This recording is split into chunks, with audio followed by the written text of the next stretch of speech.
শুভ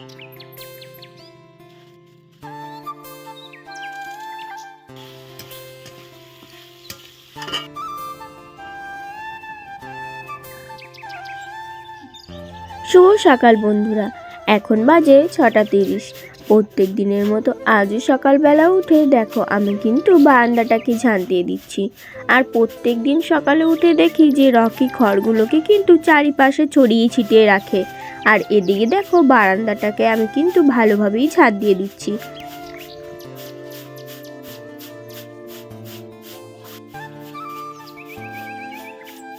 পুরো বারান্দাটাকে ভালোভাবেই ঝাঁট দিয়ে নোংরাগুলো দেখো আমি কিন্তু এখন রাস্তায় ফেলে দেবো। আর আজকে কিন্তু অনেক নোংরা হয়েছিল, সেই সব নোংরাগুলোকে কুড়িয়ে রাস্তায় ফেলে আমি এখন ঝাঁট দিয়ে খালের পাড়ে ফেলে দেবো। আর ঝাঁট দিচ্ছি আর রকি কিন্তু চারিপাশে ঘুরে বেড়াচ্ছে, এই দেখো চলে এসছে। চলো বন্ধুরা, আগে আমি ঝাঁট দিয়ে নিই, তারপর তোমাদের সাথে পরে কথা বলছি।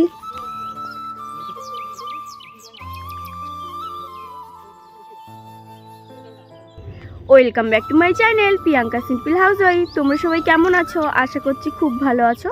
তোমাদের ভালোবাসা আমিও খুব ভালো আছি। প্রত্যেক দিনের মতো আজও দেখো চলে এসেছি সকালবেলা রাস্তায় একটু হাঁটতে।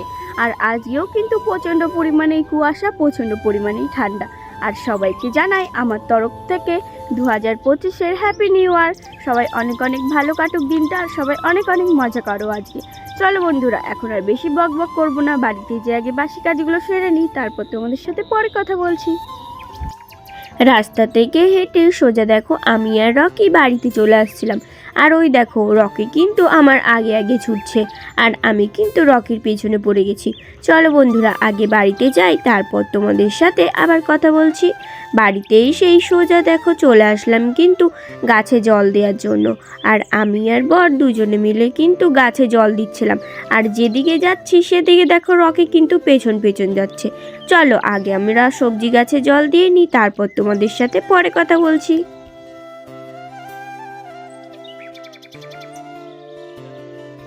সকালবেলা রাস্তা থেকে সোজা এসে কিন্তু কোনো না কাজ করে আগে কিন্তু গাছে জল দিয়ে দিচ্ছিলাম, কারণ মাটিগুলো পুরোই শুকিয়ে গেছিলো, গাছগুলো কিন্তু আর বাড়ছিল না।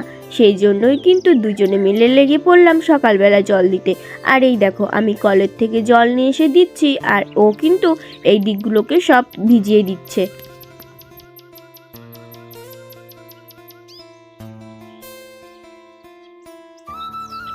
সবজি গাছে কিন্তু জল দেওয়া হয়ে গেছে।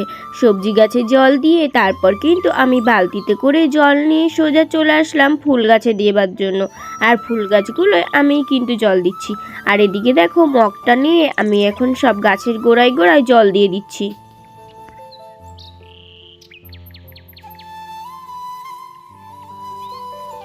আর জানো তো বন্ধুরা, এই যে এখানে যে লাল গোলাপটা আছে, এই লাল গোলাপটা গাছে কিন্তু অনেকগুলো কুঁড়ি ধরেছে।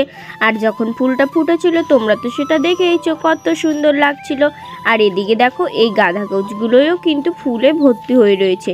আর সব গাছগুলোই কিন্তু আমি ভালোভাবেই জল দিয়ে দিচ্ছিলাম।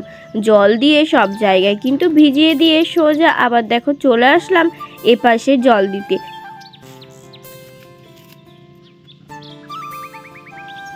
আর এই দিকটাই তেমন কিন্তু ফুল গাছ বেশি একটা ছিল না, আছে কিন্তু সেই ফুল গাছগুলো এখনও ফুল ফোটেনি। আর যেগুলো লাগানো ছিল সেই সব ফুল গাছগুলো কিন্তু মরে যাচ্ছে। তারপরে জল দিয়ে সোজা দেখো চলে আসলাম কিন্তু আমি ঘরে এসেই যে বাসি বিছানাটা আছে সেটাকে আমি কিন্তু আগে তুলে নিচ্ছি। আর মশারির ওপর দেখো যে কাগজটাকে দিই প্রত্যেক দিন, কাগজটাকে খুলে নিচে ফেলে এখন মশারিটাকে সুন্দরভাবে আমি কিন্তু গুছিয়ে রেখে দিচ্ছি। চলো বন্ধুরা, এখন আর বেশি বক বক করবো না, আগে আমি বিছানাটাকে সুন্দরভাবে গুছিয়ে নিই, তারপর তোমাদের সাথে পরে কথা বলছি।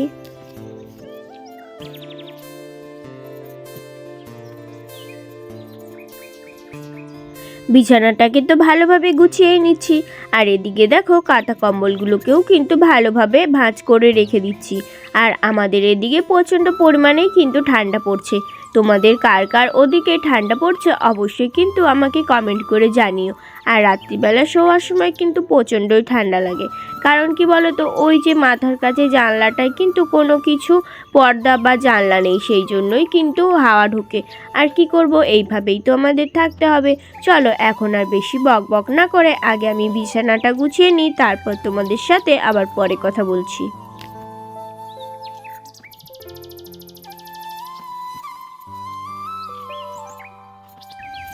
বিছানাটা দেখো আমি কিন্তু সুন্দরভাবেই গুছিয়ে নিয়েছি, আর কাঁথা কম্বলগুলোকেও ভাঁজ করে রেখে দিয়েছি। আর এখন বিছানার চাদরটা দেখো টান টান করে আমি কিন্তু পেতে নিচ্ছি। আর এদিকে বিছানার চাদরটা টান টান করে পেতে তারপর একটা ঝাড়ু দিয়ে খুব সুন্দরভাবেই কিন্তু বিছানাটাকে আমি ঝেড়ে নিচ্ছি। আর জানো তো বন্ধুরা, এই ঝাড়ুটা দিয়ে ঝাড়লে খুব সুন্দরভাবে কিন্তু নোংরাগুলো চলে যায়। তারপর বিছানা গুছিয়ে সোজা চলে আসলাম কলপারে। আর কলপারে সেই রান্নাঘর থেকে যেসব বাসনকোসন ছিল সেগুলোকে সব দেখো আমি কিন্তু বের করে নিয়েছি। আর বাসনগুলোকে এখন ধুয়ে তারপর কিন্তু বাসনগুলোকে মেজে নেব।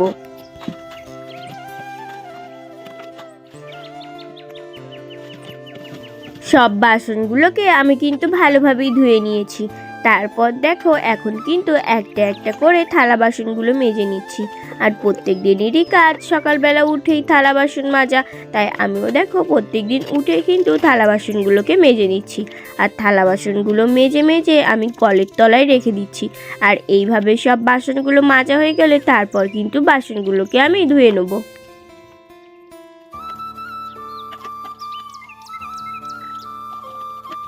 সব বাসনগুলো আমার কিন্তু দেখো ভালোভাবেই মাজা হয়ে গেছে।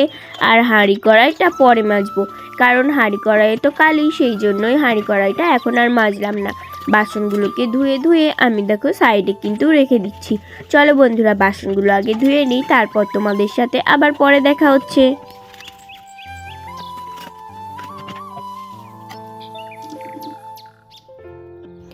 সব বাসনগুলোকে ধুয়ে এখন দেখো আমি হাঁড়িটাকে ভালোভাবেই মেজে নিচ্ছি।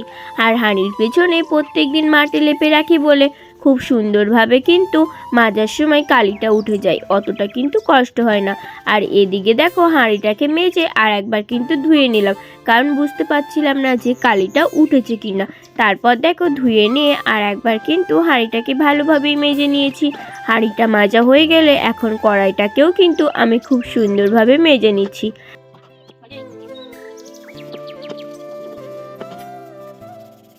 কড়াইয়ের তলায় কালকে কিন্তু তাড়াতাড়ির জন্য মাটি দিতে ভুলে গেছি, সেই জন্য কিন্তু কড়াইটা দেখো আমার কালি তুলতে অনেকটাই দেরি হচ্ছিল। আর এদিকে হাঁড়িটাকে ভালোভাবে ধুয়ে রেখে সোজা স্নান করে কিন্তু চলে আসলাম গোপুসোনার জন্য ফুল তুলতে। আর এই দেখো ফুল তুলে নিয়েছি, আর এই ফুলটা দেখো কত সুন্দর লাগছে না দেখতে। তারপর সোজা চলে আসলাম গোপুসোনাকে পুজো দিতে। আর সব ফুলগুলো দিয়ে দেখো আমি কিন্তু গোপুসোনাকে সাজিয়ে দিয়ে তারপরে সোজা চলে আসলাম রান্নাঘরে রান্না করার জন্য। আর এই দেখো এদিকে চাপিয়ে দিয়েছিলাম ভাত, আর এদিকে কড়াই চাপিয়ে দিয়েছিলাম। কড়াইয়ে দেখো এখন আলু দিয়ে আমি কিন্তু আলুগুলোকে ভালোভাবেই ভেজে নিচ্ছি।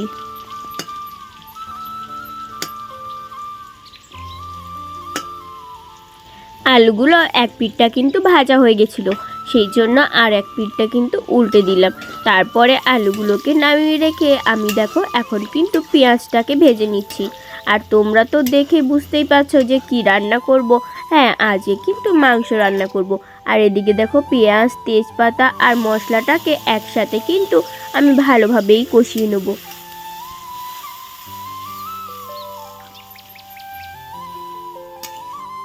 মশলাটা কড়াইয়ে দিয়ে আমি দেখো ভালোভাবেই কিন্তু মশলাটাকে কষিয়ে নিচ্ছি। আর এই দেখো মশলাটা কিন্তু আমার ভালোভাবেই কষানো হয়ে গেছে। মশলাটাকে কষিয়ে তারপর কিন্তু আমি ওই যে ধুয়ে রেখেছিলাম মাংসগুলোকে এখন কিন্তু কড়াইয়ের ভেতর দিয়ে দিচ্ছি। আর মাংসটা দিয়ে এখন মাংসটাকে ভালোভাবেই কিন্তু কষিয়ে নেব। চলো বন্ধুরা, এখন আর বেশি বকবক করব না, আগে আমি মাংসটাকে ভালোভাবে কষিয়ে নিই, তারপর তোমাদের সাথে আবার পরে কথা বলছি।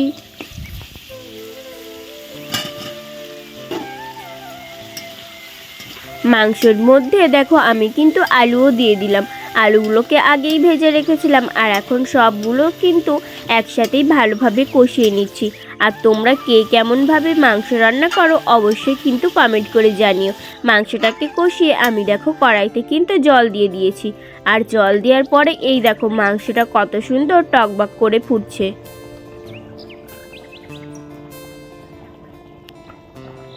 ওদিকে কিন্তু মাংসটা রান্না হচ্ছে আর এদিকে দেখো ভাতটাকে দেখছিলাম যে ভাতটা হয়েছে কিনা। ভাতটা দেখলাম এখনো পর্যন্ত কিন্তু হয়নি। আর এদিকে মাংসর ঝোলটা কিন্তু ফুটেই আছে, আর একটু বাদে মাংসটাকে কিন্তু নামিয়ে নেব। আর মাংসটাকে দেখো খুন্তি দিয়ে আমি আর একটু ভালোভাবেই কিন্তু ঘুটে দিচ্ছি। আর মাংসের রঙটা আজকে কিন্তু খুব সুন্দর হয়েছে। জানি না খেতে কেমন হবে, কিন্তু দেখে তো মনে হচ্ছে খুবই ভালো হবে। চলো বন্ধুরা, এখন আর বেশি বকবক করব না, আবার তোমাদের সাথে পরে কথা বলছি।